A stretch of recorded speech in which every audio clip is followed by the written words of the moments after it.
One night, one reckless choice, and now everything is gone. When she stepped back into their home, the silence hit her like a punch to the gut. Half the closet, empty. The photos, gone. Even his toothbrush, his razor, vanished. He left, and he wasn't coming back. Tiago knew. He had found out the truth, and instead of anger, instead of a confrontation, he had done the worst thing possible. He erased himself from her life, as if their 3 years together had never happened, as if they hadn't built a future, planned a wedding, spent endless nights laughing at things only they understood. But it was just a mistake, wasn't it? Just one night, blurred by alcohol, fear, and pressure. How could one moment destroy everything? It could. And it did.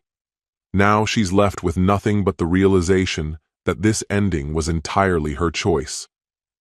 Hello, my friend. I'm so glad you stopped by my channel.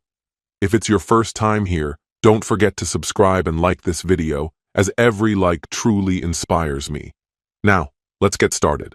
The instant I crossed the threshold of the home Tiago and I once built together, an unsettling unfamiliarity wrapped around me. It was as though I had wandered into a stranger's domain, a place that bore no connection to the life I had known. The sensation was more than just exhaustion from a night steeped in regret. It was deeper, more final. Something irreversible had happened. A shift so profound that it rendered everything unrecognizable. I knew, with an ache that settled deep in my bones, that there was no way to undo what had been done. The warmth and security that had once defined this space had evaporated, leaving behind an empty shell. My gaze was drawn immediately to the closet, and the sight of it nearly stole my breath. Half of it stood barren. Tiago's clothes, which had once lined the space in perfect familiarity, were gone. The void they left behind was as loud as any accusation. Moving on shaky legs, I stepped into the bathroom. The counter was bare. His toothbrush, his razor, every small, everyday token of his presence had vanished. Even the photographs that had once adorned the walls and shelves had disappeared, as though he had meticulously erased himself from the life we shared. That's when the truth became undeniable. He knew. I had been avoiding the thought, unwilling to face the inevitable, but the evidence surrounded me, stark and irrefutable. Tiago had left, and he wasn't coming back. The realization struck with such force that I remained motionless in the doorway, gripping my purse as if it might ground me in this new, unwanted reality. The silence was suffocating, thick with his absence, pressing in from every corner. Even the air felt different, heavier. Looking back now, putting this into words feels almost unreal, as though I am chronicling a crime I cannot undo. And in many ways, that is exactly what this is. A confession of sorts. I am not writing this in search of forgiveness. I know I don't deserve it. What I did wasn't a simple mistake, a lapse in judgment. It was a betrayal, and there is no excuse, no justification. My therapist urged me to write everything down, to stop running from the choices that led me here. And so, here I am, trying to make sense of the destruction I caused, sorting through the wreckage of a future that will never be. Tiago and I had spent 3 years together, 3 beautiful years for the most part. Our wedding was only a week away. Every last detail had been carefully arranged. The venue was booked, the flowers had been selected, the seating chart finalized. It was all happening so fast, and somewhere along the way I lost my grip. Whether it was the mounting pressure or the fears I had buried deep inside, I made a catastrophic decision, one that can never be undone. Tiago wasn't just my fiancé. He was my anchor, the steady force that kept my chaos in check. I remember the night we met as vividly as if it happened yesterday. It was St. Patrick's Day, and the bar was packed with people dressed in every imaginable shade of green. But Tiago stood apart. He hadn't bothered to play along with the holiday theme, and for some reason, that defiance caught my attention. He sauntered over to me with a mischievous grin, holding out a tiny bag of weed. "Here's your pot of gold, leprechaun," he quipped. I couldn't stop myself from laughing. From that moment on, we were inseparable. Tiago had a rare gift for making life feel easy. He was thoughtful, endlessly patient, and he saw me in a way no one else ever had. He accepted every flaw, loved me despite them. Maybe that was the problem. Maybe deep down, I never believed I deserved him. Maybe that's why I let my insecurities drive me to ruin the best thing I ever had. As our wedding day loomed closer, the weight of it all became unbearable. The endless decisions, the constant pressure to make everything perfect, the family tensions, it felt like I was being suffocated. In my desperation to keep everything under control, I lost sight of what truly mattered. Tiago. Instead of excitement, I felt trapped. And yet, he remained his steady, unshaken self. He never let the stress touch him, even when I unraveled over the smallest details, flower arrangements, seating assignments, guest lists. He only asked for two things: no wild bachelor or bachelorette parties. And he wanted to wear a simple, classic suit for the wedding. He wasn't demanding, wasn't controlling. But in my restless, self-destructive spiral, even those requests felt like too much. I bottled everything up, refused to share what was tearing me apart, and convinced myself that I needed an escape. So, I made a reckless, selfish choice. I went ahead with the bachelorette party, fully aware that it would hurt him. I knew it was wrong, but in the moment, it felt like the only way to break free from the mounting pressure. At first, it was harmless. A few drinks with friends, reminiscing, laughing. But as the night wore on, things spiraled. The drinks kept coming. Then shots. Too many shots. And before I knew it, we had ended up at a friend's apartment. That's when the stripper arrived. It was supposed to be a joke, something ridiculous and meaningless. But I was already too far gone, too intoxicated to think clearly. The details of what followed blur together in fragments, disjointed and hazy. But I remember enough to know that I shattered everything. And now, Tiago is gone. And I am left standing in the ruins, unable to take it back. I can still feel the electricity of that moment, the way I laughed at his jokes, the playful teasing that made me feel more alive than I had in years. There was a wild freedom in the air, a sense of abandoning the version of myself tethered to reality. I let go, stepping into a reckless, uninhibited existence, one that disregarded the weight of consequences. And before I could fully grasp what was happening, I found myself in bed with him. Morning arrived with a brutal clarity. As my eyes fluttered open, the crushing weight of my actions settled over me like a suffocating fog. Everything Tiago and I had built lay in ruins, shattered beyond repair. There was no taking it back. Stepping through the door of our home, an eerie silence greeted me, confirming my worst fear. The space that had once been ours felt hollow, stripped of its warmth, its life. Tiago knew, and he was gone. There was no one to blame but myself. The betrayal, the destruction, it all stemmed from a single night that now felt like a distant, surreal dream. But the pounding in my skull, the sick churning in my stomach, reminded me of the undeniable truth. It had been real. Every terrible second of it. For a fleeting moment, in that hazy space between dreaming and waking, I had reached out instinctively, expecting to find Tiago beside me. The horrifying realization hit the instant my fingers brushed against unfamiliar skin. My breath caught in my throat. My stomach lurched. It wasn't Tiago. It was the stripper. Panic surged through me. My breaths turned shallow, frantic, as I scrambled out of bed, snatching up my scattered clothes with trembling hands. I fled, as if outrunning the truth could somehow erase it. My mind fought to deny what had happened, searching desperately for an alternative, some way to convince myself that this was all just a sick, warped nightmare. But deep down, I knew the truth. I had crossed an unforgivable line, and there was no escaping the fallout. Guilt took root instantly, heavy and unrelenting, making every step home feel like trudging through quicksand. How could I face him, the man who had loved me so deeply, who had planned a future with me. A cold dread gripped me as I reached the door of our apartment. Even before stepping inside, I knew something had shifted irreversibly. The emptiness was deafening. His clothes, his books, the photos that once lined our walls, gone.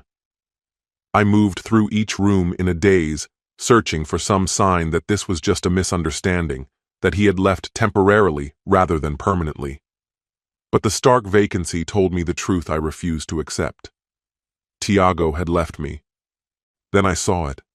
A note on the kitchen counter, brief and devastating. Hope it was worth it. Tears blurred my vision as I read the words again and again, each repetition tightening the noose of despair around my throat. It felt like a blow, knocking the air from my lungs. Tiago, my Tiago, was gone. A desperate urge to chase after him consumed me, to explain, to beg for forgiveness. But it was clear, he had already made his decision. I called, again and again, only to be met with silence. My messages hung in limbo, undelivered. He had blocked me. Everywhere. His phone, social media, even mutual friends. He had wiped me from his life entirely. I collapsed onto the floor, the note crumpled in my hands, my body racked with sobs. The enormity of what I had done suffocated me. I had thrown away the most important relationship of my life for a fleeting moment of recklessness. And this wasn't the first time I had chased the thrill of the moment, indulged an impulse without thinking. But never had I imagined that one decision could cost me everything. The days blurred together in a haze of regret. I barely ate. Sleep was a stranger. I couldn't bear to leave the apartment, surrounded by the ghosts of what once was. Concerned friends reached out, their voices thick with worry, but I ignored them. How could I explain?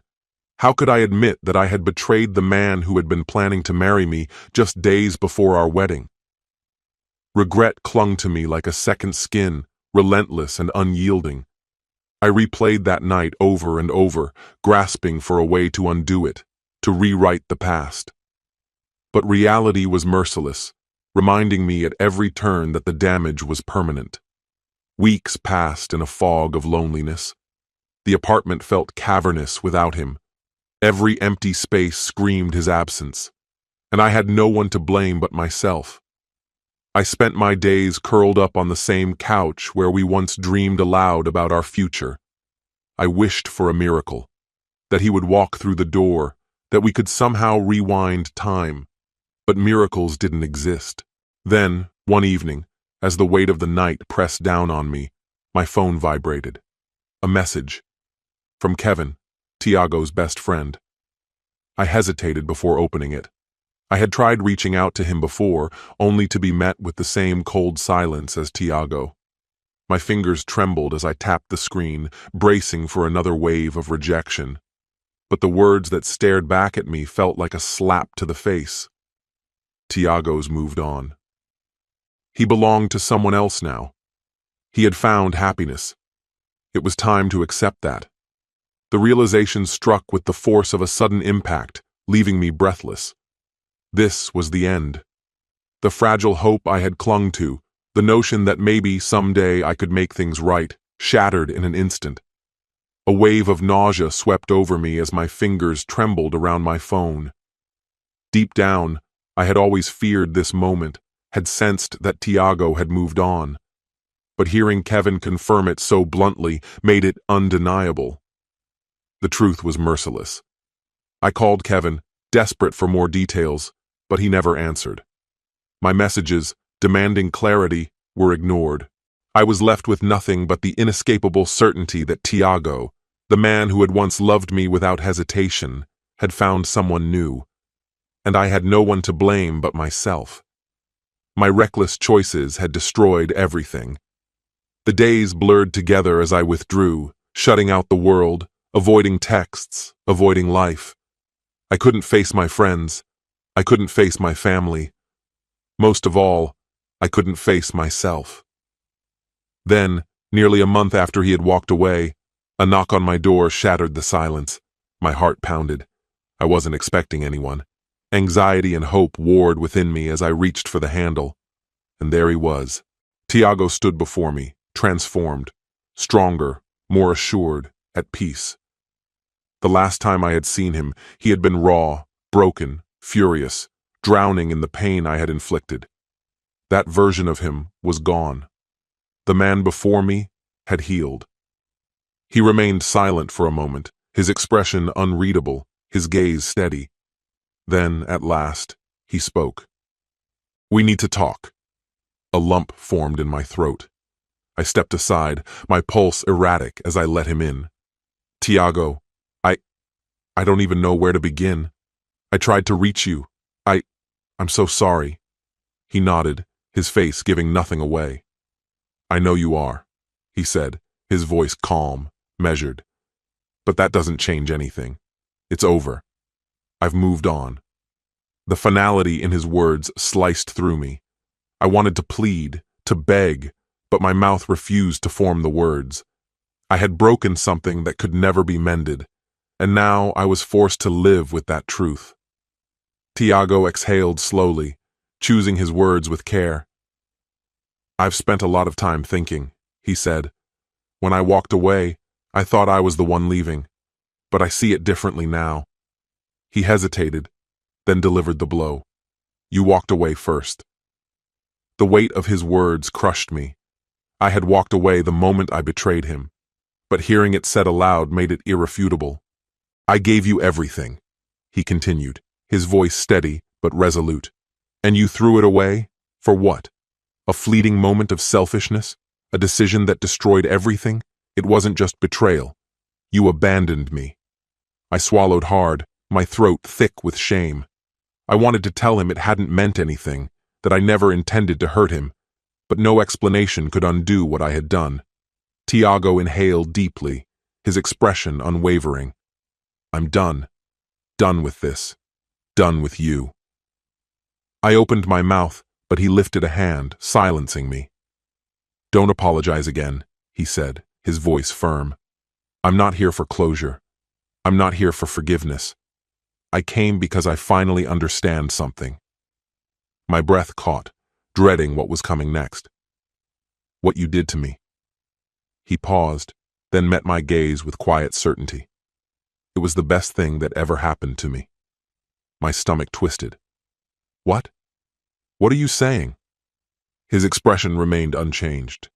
A faint, almost imperceptible smile played at his lips. "I've moved on, and I'm not looking back." His words crushed me. He had found someone else, someone who appreciated him, someone who cherished him the way I should have. And worst of all, he was happy. Happier than he had ever been with me. His voice cut through my despair. "Did you think you could shatter us and I'd come crawling back? That's not how this works. You ended us. Now you have to live with that. But trust me on this. I'm not the one who's going to suffer in the end. You are." A shiver ran through me. There was no anger in his voice, no resentment, just conviction. He had let me go, and I was the one left standing in the ruins. I let go because I finally recognized my own value. Someday, the weight of your mistake will hit you. You'll look back and regret pushing me away, regret tossing aside something you should have held on to. I stood frozen as Tiago walked away, never once turning back.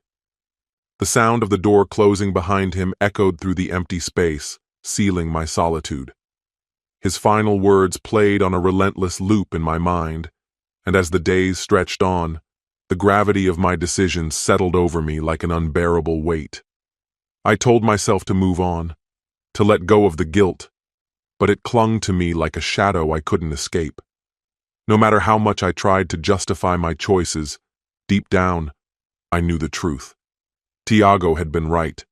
He had deserved more than what I gave, and now he was gone, not just from my life, but from the version of myself I could have been with him. I hadn't just lost him. I had dismantled the one solid, meaningful thing I had ever known, all for something fleeting and insignificant. One reckless moment, one thoughtless decision, and now I had to live with the aftermath. But Tiago didn't seek vengeance through anger or cruelty. His true revenge was far more painful. He found happiness. He moved forward, built a life where I no longer had a place. And in the end, that was the most unbearable punishment of all. This story has come to an end. In life, we all face choices, to protect trust or give in to fleeting temptation. This story is a harsh lesson on how a single reckless decision can destroy what took years to build. Betrayal cannot be erased, and forgiveness is never guaranteed. Too often, we realize the value of someone only when they are gone for good. But the real wisdom lies in understanding it before it's too late, before making the wrong turn. Cherish those who truly love you, because sometimes there is no second chance. What's your opinion? Please tell me which city and country you watched this video from, and I'll say goodbye to you until the next video. Goodbye.